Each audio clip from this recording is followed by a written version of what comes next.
We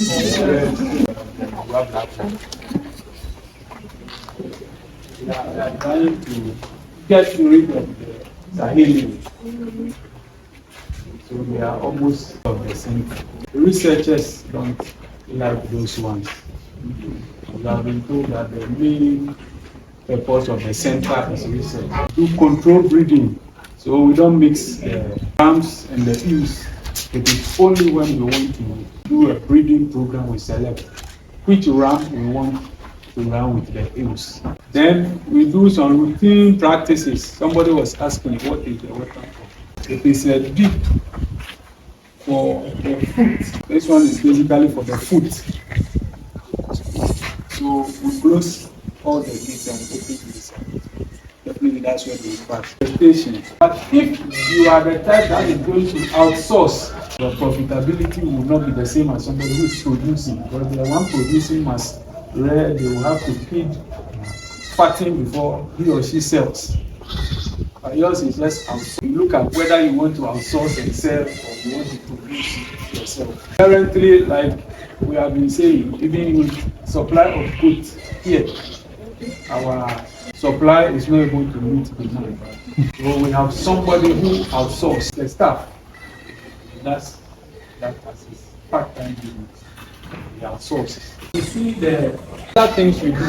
You see, we have fruit juice companies closer by. So this mangoes you see is from a fruit juice producer.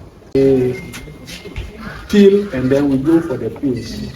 We go for pineapple, we go for watermelons, and then we also prepare feed. We have supplementary feed, mainly for sheep and goats. We go for all bad.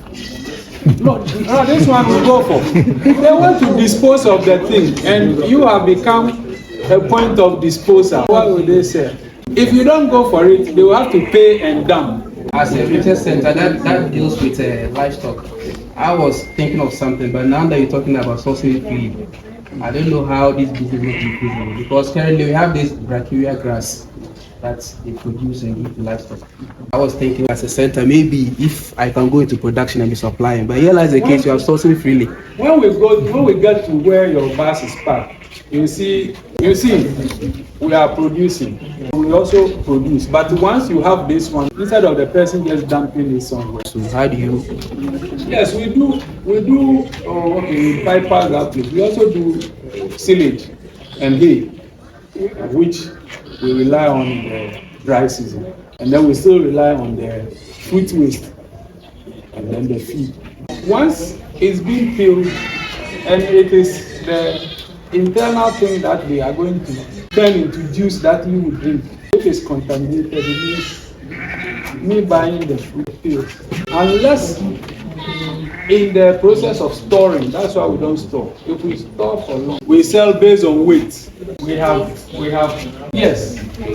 As for the animal waste, whether it is Coming back to the foods, I can see that most of them are very slightly even spoiled, and also they've just been dumped on the floor. So couldn't be. because it's directly from their food. And you remember, we don't wait for worm infestation, especially during the rainy season where incidents of worms and even ectoparasites.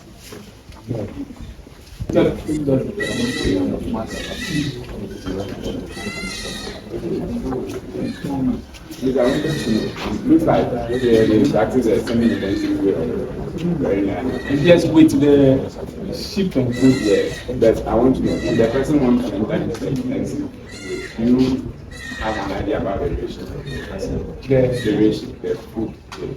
The ration. Yeah, the ration. Yes, like you went to the feed mill. We told you to prepare feed for sheep and goat. So, but the problem is the cost. So once you have grazing land, that is why we are doing semi-intensive. If you don't have grazing land, it means all their ration must be provided. So it's either you are going to still do a pasture field where you cut and then supplement, or you are going to sow.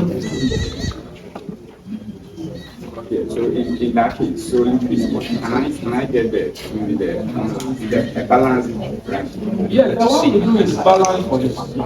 It's purposely for chicken. It's a formula for formulating feed for chicken. That's Yes.